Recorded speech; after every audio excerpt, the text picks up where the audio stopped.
So yan guys, mag-update na naman tayo ng ating mga repo units dito sa Rusi Tugigaraw branch. So yun mga Rusi, update ko ulit kayo dito sa harapan. Ito, meron pa rin tong ating SC125 Gala Sporty, 15,000 na lang to mga Karusi. Meron din tayong MPY 100, 10,000 na lang mga Karusi. At saka itong dalawa na SC125 Royal na red at saka blue is nasa 10,000 na lang yan mga Karusi. Ito din SC125 Royal pa rin, kulay blue, nasa 18,000 pa to mga Karusi. Itong ating SC125 Passion nasa 30,000 mga Karusi. Meron din tayong napakabago na RFI 175. 2 months old pa lang to mga Karusi, napakakinis pa lang, walang kakagasgas. So meron pa rin tong ating Rapid 150 na kulay orange at saka kulay black, 20,000 na lang mga Karusi. At saka itong ating MP110 Surf is 20,000 na lang din mga Karusi. Meron din tayong MP125 Kraken dito na kulay blue, 25,000.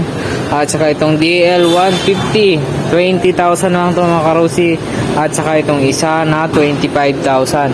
So meron pa rin tayong available RFI 175 dito. So itong kulay black na to mga Karusi is nasa 45,000 lang to. Itong isa is 85,000, kulay gray. So itong yellow is nasa 70,000 pa lang mga Karusi. Sa mga hanap ng KR1 ay 200, meron din tayo dito 65,000 na lang to mga Karusi. At saka dito meron din tayo Flex 125, napakakinis pa lang mga Karusi, nasa 45,000 pa lang to mga Karusi. At saka meron din tayong TC Macho 150 dito, 25,000 na lang. At saka meron din tayong Chariot 175 passenger type, 50,000 na lang mga Karusi.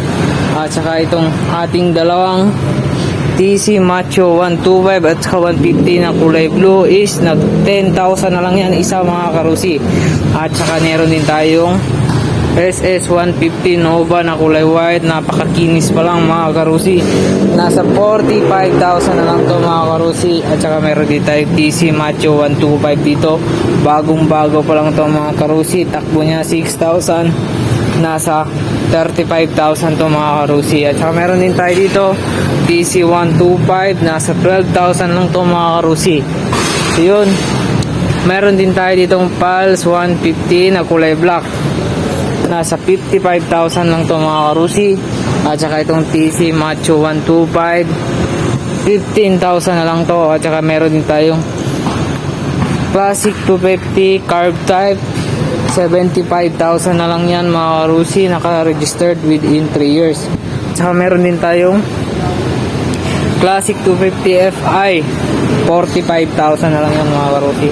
Meron din tayo dito Sigma 250, nasa 65,000 lang to mga Karusi. Meron din tayong DL110 Delta dito, 20,000 na lang din to mga Karusi. At saka meron pang isa 20,000 din. So yun mga Karusi, so marami tayong available na repo units dito. Sa mga gustong mag-avail, PM na kayo sa aking video. At saka meron din tong